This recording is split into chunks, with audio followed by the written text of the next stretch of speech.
No longer strangers, but a brother and sisterhood, all working towards the same end goal.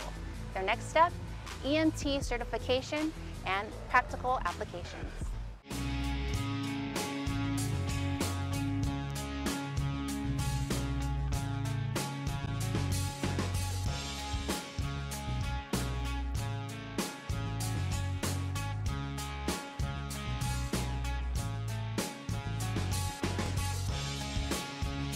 It was in the middle of September of this year when the fire recruits underwent testing for the skills portion of their emergency medical technician certification.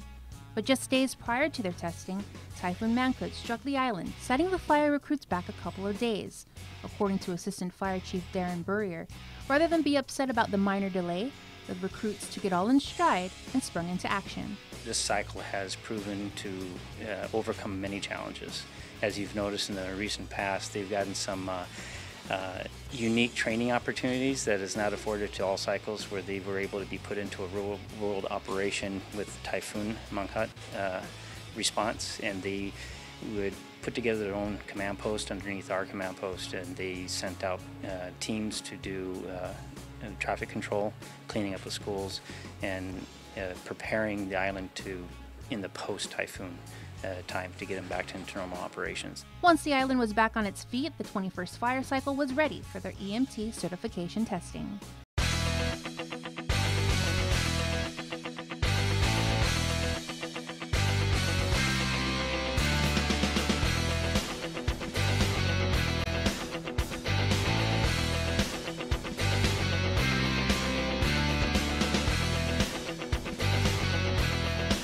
Coming in from that, finishing their skills testing, and still passing at a 90% pass rate is pretty awesome. It was back to the classroom briefly before they were off to the stations for skills and practical applications.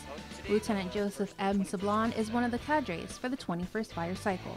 They go to GCC and they take the cognitive skills instructed by a certified pro board inspectors. Then they come to the Tumuni Fire Station Bravo Platoon, which, as you can see behind me, they're doing their skills to be evaluated by pro board firefighters as well. Recruits were evaluated on the donning of self-contained breathing apparatuses and the inspection and changing out. We just want them to be competent and know exactly where the equipment and proficiency should come at the fire station.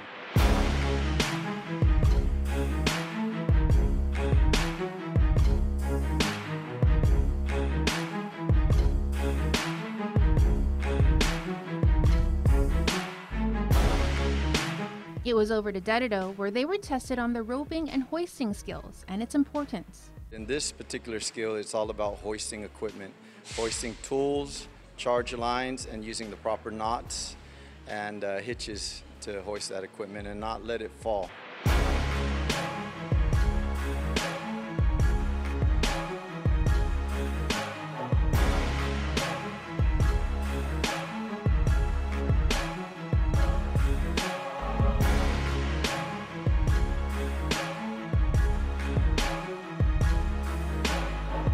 Training continued a week later in Agate, Battalion Chief at Artero.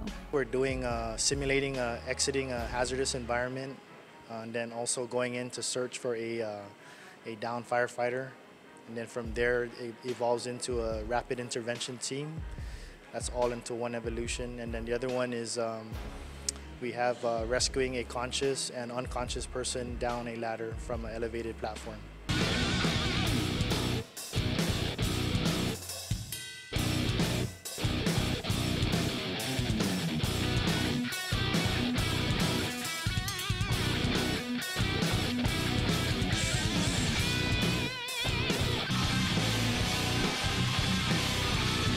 Enduring such training brought all the fire recruits that much closer to pro board certification and ultimately graduation. To show their commitment to duty at this early time in their career is really commendable.